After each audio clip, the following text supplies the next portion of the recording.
マップのこれはねマップキャラクター一覧ですね。うおーマジかすげえ、これはもう渋谷さん自身も感謝なさった？監修というよりもまあほとんど書き直しですね。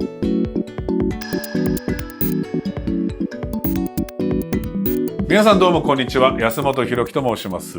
スクエニの作り方、本日お話をお伺いするのはアートディレクターの渋谷和子さんです。はい、よろしくお願いします。お世話になります。お世話になります。さあ、アートディレクターということでございますが、渋谷和子さんはファイナルファンタジーシリーズなどのドット絵やデザインを手掛け、ピクセルリマスター版ファイナルファンタジー1から6では、メインスタッフとして 2D ドットをフルリマスタリングされておりますと。今日はそんな渋谷さんとスクエニのお仕事を掘り下げていきたいなと思うわけでございますが、よろしくお願いいたします。よろしくお願いします。突然こういう場に僕も引っ張り出されたんですが、何よりも渋谷さんも引っ張り出されたと思うんですけど、私安本はですね、まあドラクエ好きでね、世の中には通ってると思うんですが、当然 FF もやっておりまして、ただ言うてももうね40過ぎたおっさんですから、古のオタクなわけで、古のオタクとして FF で一番好きなのは全部やってるんですけど3、5、9が特に好きで、素敵。なんかゲームやってる感、映画見てる感ね、途中でファイナルファンタジーって映画見てる感をくれるっていうのもすごく僕は好きなところでもあるんですけど、ゲームやってる感がすごく強かったのが僕その3つの印象があって。そうですね、ちょっとシステム寄りな感じになって、そこら辺で自分の脳みそでいろんなものが補填できたのが楽しくて、いいですね。その記憶があるから3、5、9がなんか僕は好きなんですが、いくつかなんか今日なんかとんでもない資料を持ってきてくださってるということなので何から見れるんですか？いろいろ会社の机の引き出しに入れっぱなしのものたちがいるんですけれども、大丈夫なのかなだってもう扱うスタッフがもうビクビクしてます、そうみんななんか怖くて触れないって言うんですけど、ビクビクボックスが今届きましたそうか、資料はいっぱいありますよね、そりゃね。結局もう1から6まで全てファイリングしてあるので、それ全部見たいですね、できることこれ今日はその時間ないですけど個人的備忘録だったんですけど、こういうね日の目を見る機会があるとは思わず、見せておいていただきたい一番上なんだそれ。一番上はですね、お好きだと言ってた FF3 のパッケージのイラストの元になった、天野さんがこうやってる絵を描いてるやつですよね。元になった絵なんですけれども、それの元絵？そうなんですよ。どうやら私もちょっとこれあんまり経緯を覚えてなくてですね、すでに、ちょっと先日ファイルをいろいろ見てたら、なんかこれ出てきて、これなんだろうって思って一応坂口さんにも確認はしたんですけど、いや多分天野さんにパッケージの絵を発注する際にこんな感じでお願いしますっていうのを、私が坂口さんから剣2本でこんなのがいいなって言われたのを渋谷さんがこんな感じだなって書いたのを天野さんに見せたみたいな。元絵じゃないですか、じゃあ。ちょっと失礼な感じが。いやそんなことないです。これもとっても貴重な資料だし、こういうの多分みんなめっちゃ見たいと思うから、渋谷さんの防備録備忘録でそれ取ってらっしゃるとおっしゃってましたけど、っていう本出せばいいと思いますもん。いいですね。備忘録って本ですか？それはもう全部スキャニングしてつどつどにまとめて出しただけでめちゃくちゃ俺たちは読みたいですなんかね、自分でも忘れてるにいたずら書きとか結構あるんですよ。使ってない絵とかそういうことですか？多分なんか暇の時に描いたのかなっていうようなちょっとした落書き的なやつ。そう、イラスト落書きとかも結構こうファイリングの中にこう紙折って入ってるので、出さないと思い出せないっていうか。すごいですね。他どんなものがあったりとか、なんか見せられる範囲でいいですか？そうですね。じゃあ5が、僕の個人的な思いなんですけど、めっちゃ見たいものがいっぱいある。5が5好きです。もう5でしたらやっぱりこういうなんかこうすごい開発っぽいリアルななるほど感じですね。ドットってやっぱ1枚で描くんじゃなくて分けてそうです。このね、マス目の一つが8ドット×8ドットですね。なので一つのキャラを描くのに 8×8 が 2×3 なので16ドット×24ドットですね。一人描くのに。これでもそうか5だからファミコンに比べて全然やっぱスーファミなのでね、これで日付も入ってるんですよ。1992年2月14日金曜日。歴史よだってファミコンのゲームって今思うとスマホで撮った写真の何十分の1のデータで作ってるんですもんね。そうですよ。今のスマホで撮った写真1枚以下ですね。ですよね。今だってあれ下手したらギガとかありますからね。スマホの写真1枚分もないんですよ。64メガとかでしたもんね。そうですそうです。じゃあ5がすげえ。お好きなので、マップのこれはねマップキャラクター一覧ですね。これ私全部書いた。主人公と NPC と魔法のエフェクトとかも入ってますね。そうですね。魔法エフェクト要はマップ用スプライト一覧みたいな。スプライトってわかるかな。落とし穴とか落ちたりとかすげえびっくりするリアクションとかマップのところでしか出ない顔とかが。そうですそうです。おもろ。これ1列で1人分って感じですかね、キャラクターは。うおーマジかすげえ。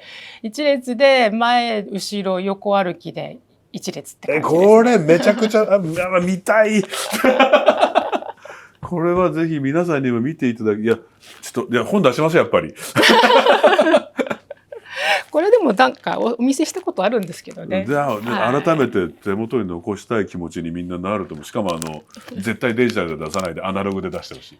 本で見たい。そうですよね。もうなんかデータありますかって今聞かれてももう紙でしかないです。これ不思議なもんでドット絵ってなんかデジタルの極みみたいなね当時からするとそうですけど、なんか温かみがもう今となっちゃあるから、アナログの感覚にもなんか近しいものがあって。そうですね。なんか意外にねプリントしとくと可愛いですよね。そう今紙で見てよりなんかと思った、なんか盛り上がるものが、来るものがありましたが、じゃあそのドット絵の走りといいますか一番最初 FF1 のお話をちょっとお伺いしていきたいんですけども、FF が出るまでの道のりや当時のゲーム制作環境における苦労などがもしあればと。大変だったとは思うんですけど、もうなんか終わってしまえばなんかすっかり忘れちゃって。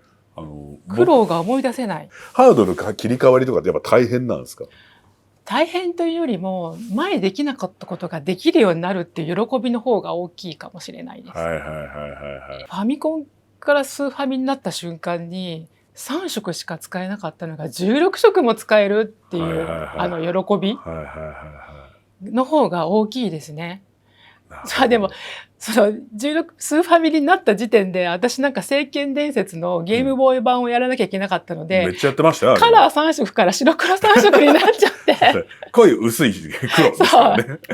もうみんなが FF4 でなんかスーファミでわーってやってる時に私なんか3色どころか今度白黒だとか思って。でもその根本的には渋谷さんはスクエにまだ当時スクエアか、スクエアにまずなぜお入りになられたんですか？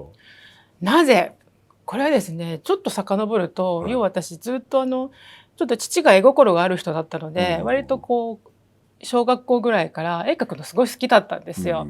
で夏休みの図画工作とかも一緒に父と一緒にやったりとか、写生とか風景画描くのもいろいろ乗り方を教えてもらったりとかっていうのがあって、でずっともう本当に絵を描く人生だ。ティーンエイジャーの頃ですね、10代ほとんど絵を描いて過ごしてたので、なんとなくもう将来は絵を描く仕事をしようっていうのをもうずっと子供の頃から思ってたんですね。それが漫画家だったりイラストレーターだったり、いろいろその時によって違うんですけれども、当時絵で食べていくっていう選択肢を選ぶにあたりどうやっていいか分かんなかったんですよ。今ほど情報もないですしね、選択肢も少ないですよね。インターネットもないですし、どうやって食べていけばいいんだろうっていうのがふと疑問に思って、で漫画家になるにも自分で漫画を描いて持ち込むのかって話になるじゃないですか。出版社に持ち込んで担当をつけてもらってデビューするっていうのが割と昔よくありがち。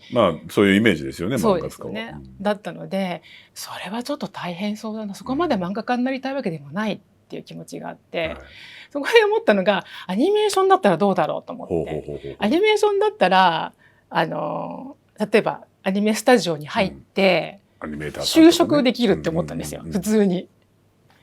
でそれもあったのでちょっとアニメーターを目指してみようと思い、高校出た後にアニメーションの学校に行ったんです。でちょっと2年ぐらいいろいろセル画とかを一生懸命描いて、そうセル画とか、動画を描くこともやったりとかしてたんですけど、なんとなくちょっとあんまり合ってないなっていうのが2年やって思ったんですね。で2年経ったら卒業しなきゃいけないから、ここでまたちょっと困ったと思って、アニメちょっとあんまり合わないかもって思った時に、当時の学校の先生にちょっとアニメ業界じゃないとこに就職したいんですって言ったら、ここどうですかって言われたのがスクエアだったんですよ。へえ。当時まだ有限会社。有限会社、電遊社スクエアですね。はいはい、でもまあ絵の仕事できるならちょっと行ってみようかなって。でもその次の週かなんかに面接行ったんですよね。坂口さんと、今鈴木久さんが面接官がすごいしてくださって、でまあちょっとなんかファミリーコンピューターのゲームを作ろうと思うんだけど、うちはこれからそういうふうにしようと思うんだけど、このマス目にドット絵って言うんだけどマス目に点々で絵が描けるかなっていう話ですよね。そこですでに一回もドットの洗礼が来てるんですね。ドット絵とか分かるわけないじゃないですか。なんすかそれってなります、ね。それまでだってもうすごいリアルなイラストとかを描いてきてドット絵って何ですかっていう。ってなりますよね。でなんかこれぐらいのねちっちゃいマス目なんだけど絵が描けるかなって言われて。でもいや描けないことはないだろうと思って「いや描けると思いますよ」軽はずみに割と軽く言って、その日は面接終わって日にち覚えてないんですけどもう割とすぐに採用するから来週から来れるって。すごい。はい。そこがきっかけですよね。そこで会社に行って坂口さんと田中宏道さんですね。FF11 でおなじみですね。はい。で植松さんが私の一つ前に入ってたんですよ。私より一人前だった。植松さんももう音楽屋さんとしてもその時。そうでも入社したてみたいな感じで、社員番号が私と植松さんつながってるので。すげえ。はい。すげえ。だからそこが始まりでしょうかね。そうですよね。絵からグラフィックになるわけですもんね。グラフィックでもねなんか全然ピンときてないんですよ。当時だってそういうファミリーコンピューターのゲームを作る会社に勤めてますっていうだけでみんなポカンとされる時代だったので、市民権を得てないっていうか、なんかあんまり世間に知られてない。ゲームが今ほどなんか一般的でもなかったし、なんかゲームばっかやってって怒られる時代ですよね。なんかゲームセンターにいるのは不良だみたいなそんな感じですよね。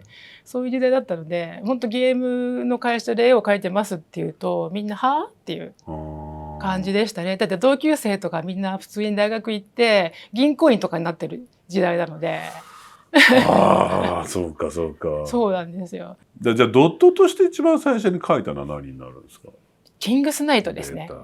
MSX 版のキングスナイトの主人公キャラ。キングスナイトは僕ファミコン版めっちゃやったんですよ。なんていうかバルーサだ竜。そう。バルーサがすげえ強いんですよ火吐くから。そうです。でもねあれロープレってなってますけどシューティング。あれはもうほぼシューティングですね。でも当時そんなんアクションとか言いながらもう一機とかも完全にシューティングだし、そういうゲームばっかでしたもんね。ですよね。でもなんかファンタジー感のあるゲームって当時そこまでなかったから、しかもジャケットの絵がアニメっぽい絵だったじゃないですか。そうです。あれがすごいかっこよくて、あれがドットとしては初めてなんですね。初めてですね。多分16ドット×16ドットの中にその主人公キャラクターとあれ後ろ向いてましたよね。後ろ向きのキャラクターを描くっていう。アクションが前にそうです描くっていう感じですね。それはキャラ絵とかは当然ねジャケットにもあるようにキャラデザはあるわけじゃないですか。いや合ってないような戦士って感じですよね。ざっくりしたやつ。ざっくり戦士。これの後ろ向きちょっとドットで描いてよって急に言われる感じなんですか。もうこれちょっと描いてみてみたいな。多分あとはそのマップの植え込みとか木とかありましたね。ありましたよね。あります。木とかその地割れの部分とかレンガとかそういうのも描きつつ、あれも色全然なかったんで本当にもう描ける範囲で描くしかない。なるほど。なんかもう描きたいことはあってもできないからできる範囲でやるしかないっていう。そこの切り替えはできたんですね。そうです。なんか絵とかがすごい人ってできないことに対してなんか、いやもっとでスクラップ&ビルドをしすぎちゃったりする人とかいると思うけど、そこはもう今できる範囲はここだからしゃあないって。そうです。それはでも強いですね。そうですね。それがあったのがすごく自分でも良かったんだと思いますね。それはお仕事としては素晴らしいと思うな。その中でちょっとユーザーの皆さんからも質問をいくつか募集しておりまして、ちょっと渋谷さんにお伺いしていきたいんですが、多くの方から当時の制作環境がどういうものだったかという質問が寄せられていました。ファミコンの絵を描くためのツールしか入ってない機械ですね。特化されてるやつがあるんです。そうです。特化されてるやつで、ここにモニターありますよね。それでこっちにブラウン管テレビ、はいはいはい、普通にご自宅用のブラウン管テレビがあって、どっちかというと書いてる時はここを見てるっていうよりもこっちを見てることが多かったですね。ブラウン管を見てることがこういう状態で作ってるんです。そうです。ブラウン管を見てる方が多かったと思います。なんでこっちでここを1ドット入れたらどうかな、こんなになるのかとか、歩かせようとか。だから歩かせる時もうここでずっといろいろ打ったり消したり打ったり消したりしながらこっちを見て、歩いてきたとか。ドット絵師さんって本当すごいなと思うのが、漠然と例えば俺らブロック渡されて、ちっちゃいブロック今あるじゃないですか、あれでよしじゃあ昔好きだったゲームのやつ作ってみようって、頭の中には絵はあるんですよ、はい、でも打ったってそうならないじゃないですかあれ要は省略したりとか、本来そうじゃないところも錯覚じゃないけど引きで見たらそう見えるみたいな、あの技術はすごいなと思うんですよ。あれってまた慣れですか？慣れです。最初だって絶対普通にやろうとしてならんなってなりますよね。なります。だからならないから、じゃあどうしたらそういうふうに見えるかを工夫するみたいな。もう錯覚の要素も絶対ありますよね。あります。なんか見えるか見て、あれ不思議なんだよな。なんかやっぱこの時代の変化すごかったですよね。FF が一応売れてから、その後とかやっぱファイナルファンタジーというものが出てから状況変わりました？変わったと思いますね。そして渋谷さんの、周りの状況を一変させたかもしれない FF が7月末にピクセルリマスター、こちらが発売されました。これはもう渋谷さん自身も感謝なさったんですね。監修というよりもほとんど書き直しですね。ドットの数違いますよね、当然。サイズは一緒ですよ。そうか。はい。基本的にサイズは一緒で 16×24 です。そこはだってもっとできるけど、あえてそうしてるってことですよね。そうです。特にもう1、2、3はもう完璧16、24ですね。はあ。じゃあ本当この頃のテンションというか。そうですね。テンションっていうか、それ3色じゃないですか。はい。色味が違うか。そうか。それに色をいっぱい付け加えて16色、スーファミぐらいな感じ。色って多くあった方がやりやすかったですか？それとも逆に3色の時のニュアンスの方が良かったりもするなとかもあるんですか？やっぱ多くない方がいいです。そうなんですか。多くない方がいいです。ちょっと液晶なのでどうしてもちょっと多めにグラデーション作らないと綺麗に出なかったので。そうか、当時はブラウン管だからそのにじみを逆手に取れたのが、そうですね。液晶だとそれができないと。そうですね。赤も3色ぐらいあったらもう十分綺麗にグラデーションが出る。はあ、このグラデーションも計算してやるわけですもんね。そうですね。当時はどうしてもやっぱり特に一番面積の広い髪の毛とかは5色ぐらいないとちょっと辛いかな今っていう感じですね。そうか、のっぺり見えちゃったり。そうですね。色にもよるんですよ。感触はちょっともっとあった方がいい感じですね。面白い。ちなみにピクセルリマスター版には、アナログモードでは実装されたアナログモードではブラウン管テレビのようなにじみが再現されていると。これアナログモードに対応できるようにドット絵の調整とかはあったんですか？そういうことは全然してないです。アナログモードのそれはそういう変換を勝手にしてくれてるんです。そうですそうです。これはどっちで遊ぶのいいんだろう。あんまりこのことに関してはそんなに意識せず遊んでましたね、僕。ちょっとだけにじむ感じになってますよ。完璧に光る発光してふんわりっていう感じではないんですけど、ちょっと操作線が入る感じで。でも雰囲気は出てます。面白いな。にじみがあったからこそドット絵で俺たちキャラがそう見えてたってのは確かにあるかもしれないですね。そう、ちょっと目の錯覚とかもあるじゃないですか。あと自分で保管してる感じ。自分の脳みそで保管してる感じとか。ブラウン管の操作線ってまっすぐに横、まっすぐに縦じゃなくて米粒みたいなのが細かく並んでるから、そのズレとかのにじみとかもあるわけで、そうかと思うと面白いですね。面白いですよね。その走りといえばまたね FF の話に戻りますけど、FF の1といえばオープニングでね、ファイナルファンタジー今思うとすごいトリッキーなロゴですよね。今の FF のロゴって大体すっごいシンプルなので、あれ私が書いたんですけど、あれとかを今回リマスターにあたってまたやるわけじゃないですか。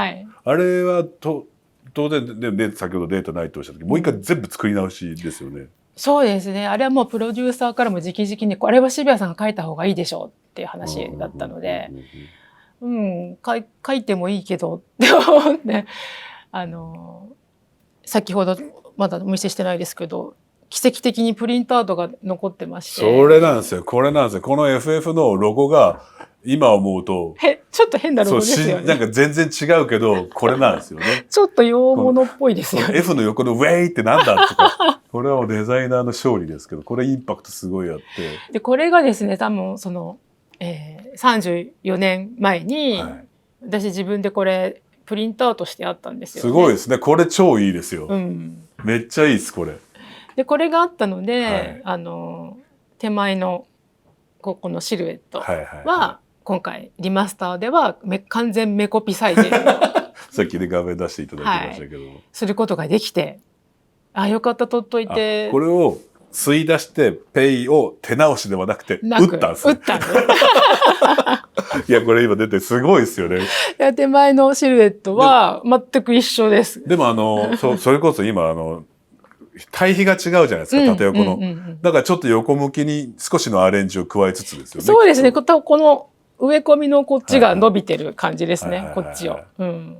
左足した感じです。でも昔できなかったことで湖に映り込みがかけたりとか。そうですそうです。結構いろいろ今だからこそ背景のグラデーションはもうどともヘチもないじゃないですか。これも今の技術としてできる。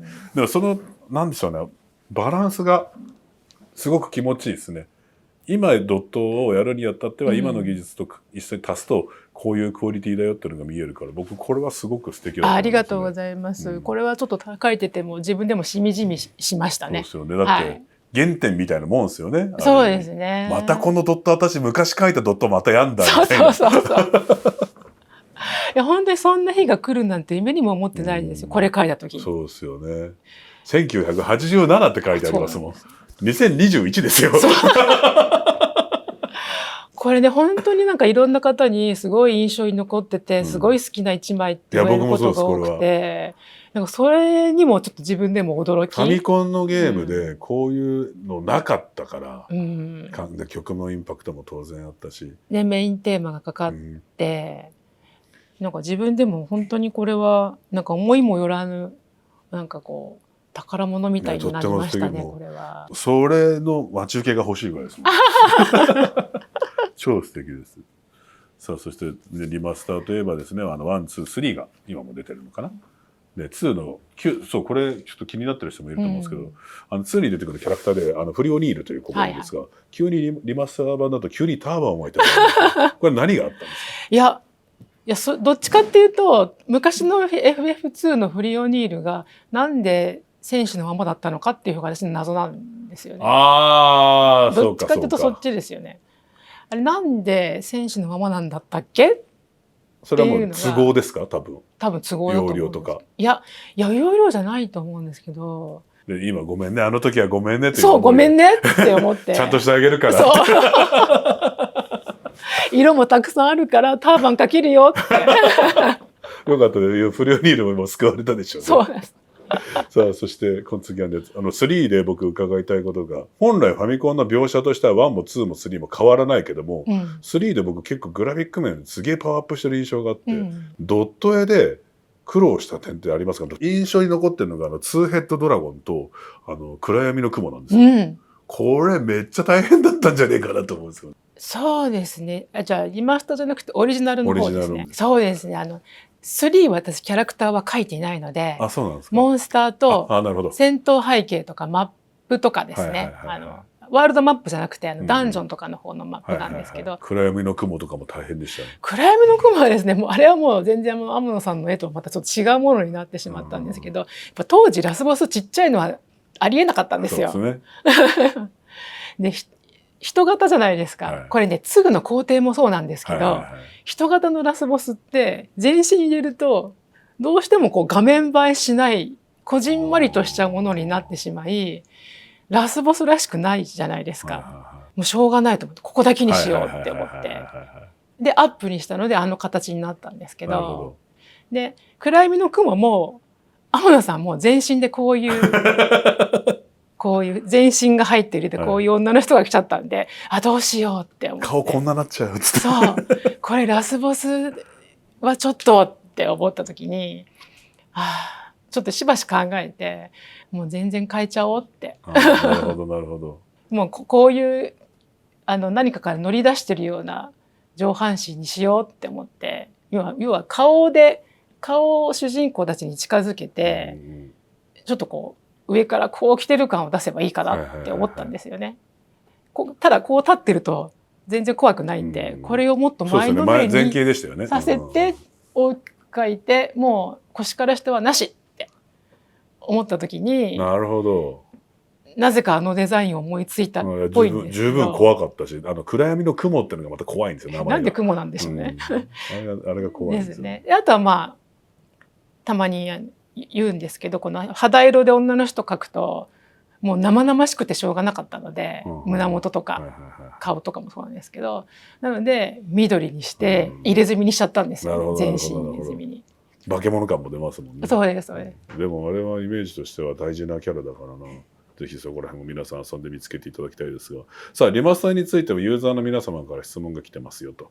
吉川さん、FF3 の竜騎士について、ファミコン当時は黄色系統の明るい配色だったのがピクセルリマスター版だと黒を基調とした配色に変わっています。これは現在の FF の竜騎士に合わせたんですかと。そうですね、まあ竜騎士に合わせたことは合わせたんですけど、もともとファミコンの FF3 って、3色のパレットが3種類しかなかったので、それに合わせてキャラを作っていたので、竜騎士なんだけど青の竜騎士は描けなかったんですよ、その色の中では。なるほど。なので今見ると竜騎士は、黒魔導士とかと同じようなパレットなのかな。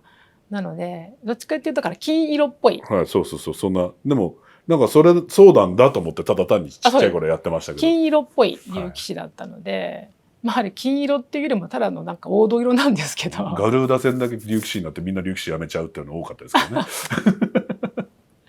まあ金色で言ってもよかったんですけど、ちょっと今の FF だったらやっぱり青とか紺とか黒なのかなと思って。なるほどなるほど。割と金色のイメージは僕の中では、まあ、最近の FF だとだいぶ違うけど、最初のそのイニシの記憶をやっていくと、なんかそうだよね、みんな全員黄色になってみんなジャンプジャンプジャンプってやってたもんなと思って、そういうふうには思うけど。そうですね、次の質問いきましょう。これクボンヌさん、描きやすかったキャラクターや描きにくかったキャラクターはありますか。また打ち直している中で思い入れがあるキャラクターいますかと。量が多すぎてあんまり一人一人に死のこと言ってる場合じゃなかった。書いてる最中はそのキャラのことだけ考えてます。これが好きだからこれすごく見てっていうのも私が言うのも変だし、全部見てですもんね。そうなので可愛い子供たちみたいなもんですよね。キャラクターにはもう全てに同じ愛を注いで書いてる感じですね。書きやすいも書きにくいもないかな。みんな海の苦しみはあるよと。それなりにはありますね。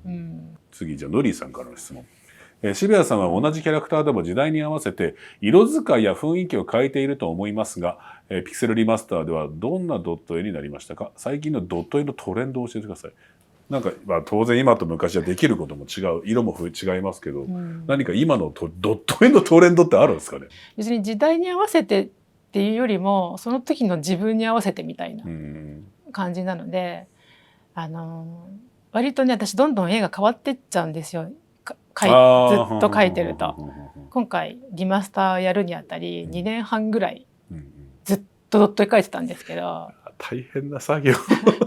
やっぱり最初の頃と最後ってテンションが違う。自分の中の気持ちとかテンションがどんどん変わってって、描いてると手の動きも変わっていくんですね。ずっとやってるとこう打ってる感じとかも変わってくるので、結局なんか最後の最後でここに来てちょっともう一回前から見なきゃって思ってまた一から見直したんですよ。でちょっとおかしいとこまた直していったりとかしてたんで、結局自分の意識しないとこでどんどん自分の絵が変わってっちゃうらしいんですよ。それトレンドもヘチマもなく自分のただの変化ってことですね。そうですね。ずっと描いてる中で少しずつ変化してるらしいんですよ。これ自分で気づかなくて、一緒に仕事してくれた同僚に言われて、前回も一緒にしてて、じゃあ今回もよろしくねって言って、じゃあ今回こんな感じですって言ったら、描き方変わりましたって言われて、ごめん変わってるっていう感じでちょっと戻るわってありますよね。そうそうそう。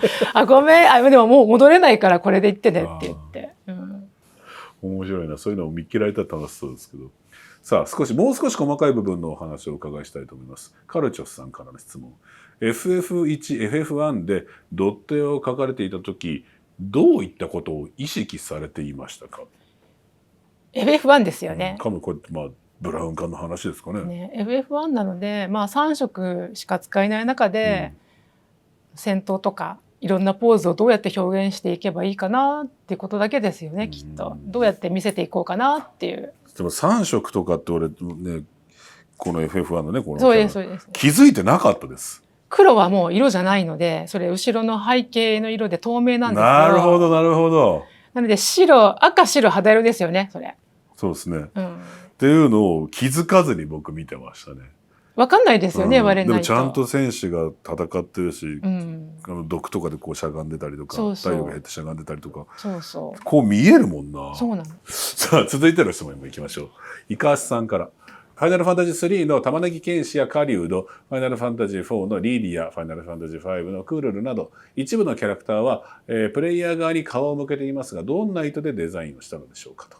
確かに、こう横向きこうじゃなくて、玉ねぎ剣士とかこうマントがこうあって、ちょっとこっち開いて、可愛いこういう縦の目が2本こうなってるんですよね。そうです、確かに斜めってんですよね。これはなんかあるんですか、意図は。意図はないです。可愛いからです。その方が。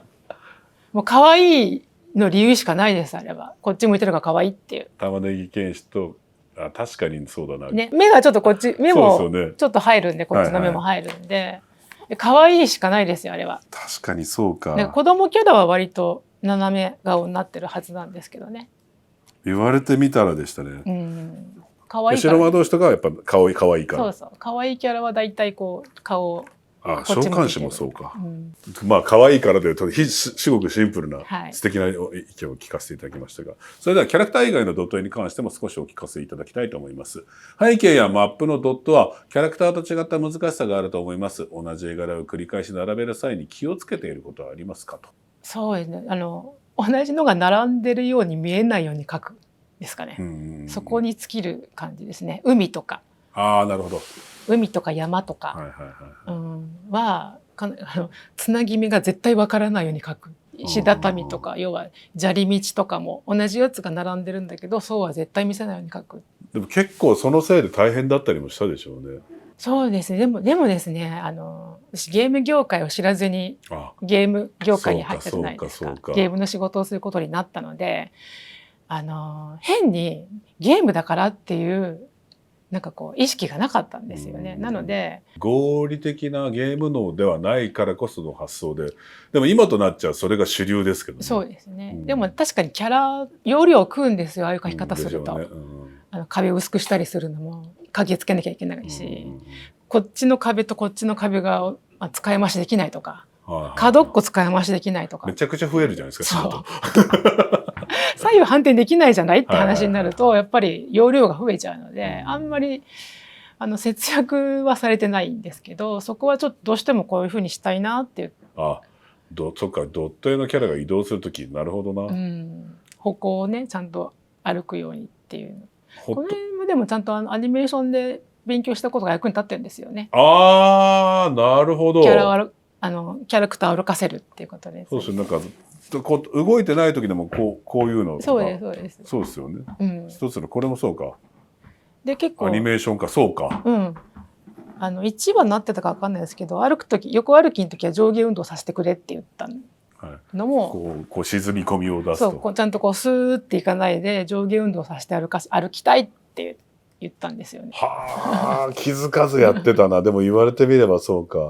でもそれでいいんじゃないでしょうかね、遊んでる方は。それは当時はね、今ほどいろんな技術がないし、今はもうムービーとかで正解を見せてくれるというか、悪い言い方すれば押し付けかもしれないけども、全部がそれは理解できてしまうものを与えられるけど、当時はないから、あそこはこうだったんじゃねっててめえの妄想でいろいろ膨らましていくのも僕はすごい好きだったんですよね。でもそうしてほしかったので、だからそういう意味だと、でも FF はよっぽど親切だったな、確かにそう言われてみれば。そんな苦労もあったんですね。面白い。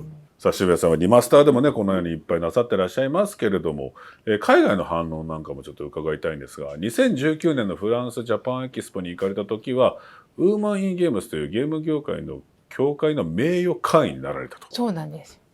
この画集のね、はいはい、FF ドットのフランス語版を出していただいた出版社さんが、ジャパンエキスポの会場でも販売するので、サイン会とかもやりたいのでぜひっていうことがあって、私ジャパンエキスポでフランス行ったんですね。はい、でその時に現地の出版社の担当の方が、せっかく来てくださるからなんかもしいろんな人たち交流できたらいいんじゃないかと考えてくれたみたいで、こちらがですねフランスの女性ゲームクリエイター、実況する人だったり、純粋に作る人だったりとかっていう、いろいろゲーム業界に携わる女性の権利を守るみたいな感じですね。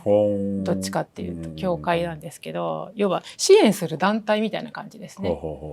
やっぱりなんかちょっと女性としてそのゲーム業界でやっぱりいろいろ問題があった時にこちらでいろいろ相談するとかいろいろ支援するとか、あとは育成とかもありますよね。女性のためにいろいろ協力、女性でこう協力し合おうみたいな感じの団体なんですよ、こちらがウーマン・イン・ゲームスさんっていうのが。日本ってねそういうのなんか遅れてるというか、あんそうなまりねんですよしてない印象あるから、なんか素敵ですねそういうの。そうなんですよ。それでこちらの方にこの日本からね「ファイナルファンタジー」のドット絵をね30年以上描いてる方が今回パリに来るので一緒になんかちょっとどうですかって言ったら、現地の人も「そんな人いるんですか?」って話になって、ゲーム業界に30年以上いる人がいるんですかってお前らの見てきたドットだよっつってことになって、それはぜひちょっと会っていろいろ話を聞きたいって言われたので、こちら会場を用意してくださって、ちょっとしたこうカンファレンスみたいなのをさせていただいた時に名誉会員としてこれをちょっと授与しますっていうふうにいただいたんですね。なのでなんかこういうなんかこう女性ゲームクリエイターのこうなんかロールモデルみたいになれたらいいなみたいなのちょっと、しかも何の因果かそれもちょっとドットっぽいですもんね。そうなんですドットみたいになってますね。これアイロンビーズみたいにできてるんですけどフランスとかヨーロッパ圏とか特にそうらしいですけど、僕まだ行ったことないんですけど、日本だと声優さんってすごくもてはやされて、ありがたいことにねみんなが応援してくださるけど、海外行っても当然応援してくださるんですけど、監督とかクリエイターとかのサイン会の方が大行列だったりするって言って、クリエイターをすごく愛してくださる風土があるっていうか、フランスも結構じゃあサイン会とかなさった時いっぱい来てくださったんじゃないですか。そうですね。4日間ぐらいやったんですけど。そんなにすごっ。割と毎回いろんな方からコスプレしてる方とかも来てくださったりとか、もうそれこそ6のパッケージを持ってきてこれにしてくださいっていうのもあったし、すでになんか坂口さん入ってるなっていうのもあったりとかあらおじさんはもういらしたのねみたいな。そう入ってたり持ってたり、そういうのを持ってきてくださる方もいたりとか、自分のやってきたこの34年間ってすごいなんか報われたっていうのはちょっと変ですけど、なんかすごくこの長い間仕事頑張ってきてよかったなって。それを触れてきたやつらが子供からちゃんと大人に働いてこれのおかげでこの間の楽しい思い出が僕にはあるんですっていうのを言いに来る場でもあるし、でも今ねそれが今リマスターとかでまたね若い人たちにもそれが触れられて、今だからこそ、あとねファイナルファンタジーとかって特にそうだけど、続いてるゲームで最近のは知っているがかつてを知らないってやっぱどうしてもいると思うんですよ。でも根底のところとかってやっぱ触れていくとイズムってのは残ってるから、それを楽しむという意味でもこのリマスターはぜひ触れてほしいなと僕自身も勝手に思ったりもするんですけど、これだけね長い期間ゲーム業界で形としても柴谷さんがやってくださってるドット絵というのは残り続けてるし、今でもどんどん新しく生み出されてますし、この間のリマスターで何台全部書かれたんですか？それはですね、私ねこれね、書く前に聞かなくてよかったと思思ったんですよ。プレイヤーキャラと、あと NPC が何体か書いてるんですけど、純粋にそれ204体書いていて、204体、まずキャラの数が204人ってことですよね。書いていて、それらが歩いたり戦闘したり、手を挙げたりとか、いろいろアニメーションもあるので、それを全部1個としてカウントしたら3870いくつって言ってました。ドット絵師ですね、やっぱり。すごいや。でもそれを聞いて思ったのが、今回それだけで3800ぐらい書いてたとして、私この34年の間になんか1万人体以上書いてたとか。多分そうでしょうね。いきますよね。だってガラケーのもあるから。そうか。でもそれだけね、もうおそらく1万体以上ドットをね、書いてくださってる渋谷さんに、渋谷さんにだからこそ伺える質問かもしれないんですが、じゃあ最後にちょっとね、見てくださってる皆さんのためにちょっとお答えいただきたいんですが、渋谷さんにとってドット絵って何ですか？すっごい難しい質問ですね。そうですね、本当にでもね、ドット絵ってね、私にとってね、仕事なんですけれども、でもこれを絵の仕事をしたい私がずっと子どもの頃からいて、でそれをこのドット絵が叶えてくれたわけじゃないですか。ドット絵はギフトです、私にとって。これで私がずっと絵を描いてられる、絵を描く仕事をしていられるっていう神様からのギフトをいただいたなって本当最近思ってます。まあ渋谷さんにとってそうかもしれないですけど、我々にとってもそうなんですけど。そうですか。だって我々が渋谷さんが描いてくださったのにもう夢中になってずっと遊んでて、そんな奴らが何千人いるんですよ。何万人いるんですよ。だから本当にある意味神様ありがとうよ、俺たちもなっちゃうんですけど。でも今日たくさん素敵なお話を伺えてとても楽しかったし、まあ僕自身はずっと触れてきたものでもあるけれども、いっぱい今お話聞いて忘れてることもあったから、俺リマスターちゃんとやんねえとなと今思いましたね。いろんなことを思い出したくなったし、多分今やったら忘れてるからこそ新鮮な気持ちで遊べたりもするから。そうですね。ぜひこの何万体もかけて渋谷さんが書いて、そのキャラクターの動きとかを見ながら、これ一個一個書かれたんだなと思いながら、もう一度僕自身も遊び直したいなと思いますし、皆さんももう時間が許す限り、今ね、おうち時間とかもね、いろいろ必要だと思うんで、その足しになりますから、ぜひぜひ、そういった古のゲームかもしれないけども、とても新鮮な気持ちで遊べそうなね、このリマスターとかも遊んでいただけたらいいなと思います。よろしくお願いいたします。さあ、というわけでございまして、今日は渋谷さんにいろいろお話を伺いました。本当にありがとうございました。はい、こちらこそありがとうございました。僕自身はとても楽しかったんですが、この楽しさが皆様に伝わっていることを伝わったかな？そこから願っております。というわけで本日は誠にありがとうございました。ありがとうございました。